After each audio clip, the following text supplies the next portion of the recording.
yéen a nga ca li yéen a kaay xëy la ñëw daanaka ko jukir from faccel ko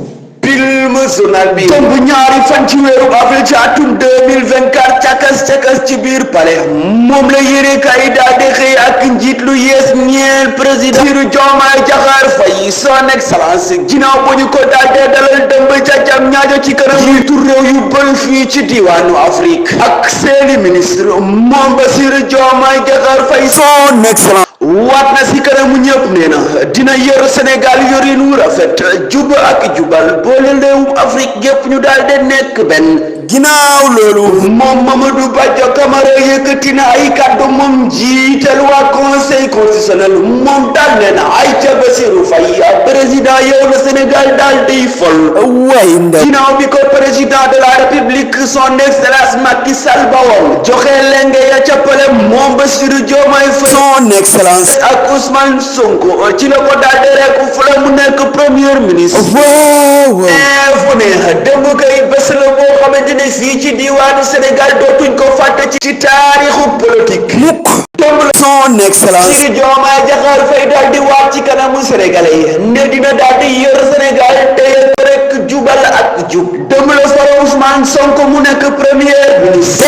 Mary Teuw Niane directeur cabinet démb la yeesal secrétariat général Omar Samba Ba moom mi fi nekkoon secrétariat général ci nguurug Macky Sall moo ko nekkaat ci nguurug Bassirou son excellence yàqu fi de film journal bi source ne bas kay daal dina fiy toj rajax kay yëg nga ñàkk a yëg moom premier ministre di Ousmane Sonko nee na jub ak jubal la ñu woote te seen gouvernement bi ministre buy luubal du ca dugg kalimatu xaq pour luubal wala ngay dëngal sooye boo xam ne doo ko fore say dal 24 heures ne ak lu mënti xaw moom président Macky Sall daa denay rek jël avion gën Sénégal mu ngay talal loxo ye naa Sénégal bye bye témoin ne ajo Macky Sall Diomaye dalal ak jàmm dëmb daal moom Macky Sall jox na Bassirou Diomaye Faye caabi pale ba neexu ko de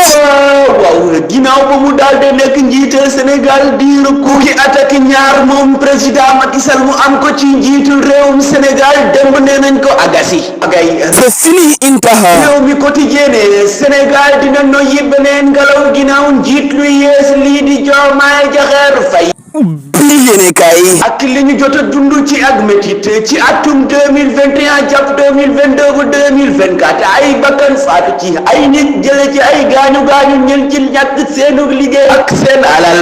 laas ne ëmb kay bésub jale ci réewum Sénégal quotidien ne rupture dëgg ngay am foofu ndax son excellence Diomaye Faye daal danay tàmbali samp gouvernement bu yees tàmbale ko ci Ousmane Sonko premier ministre Diomaye le nouveau locataire du palais moom le journal critique daal di xëy ak ñaari jabar ya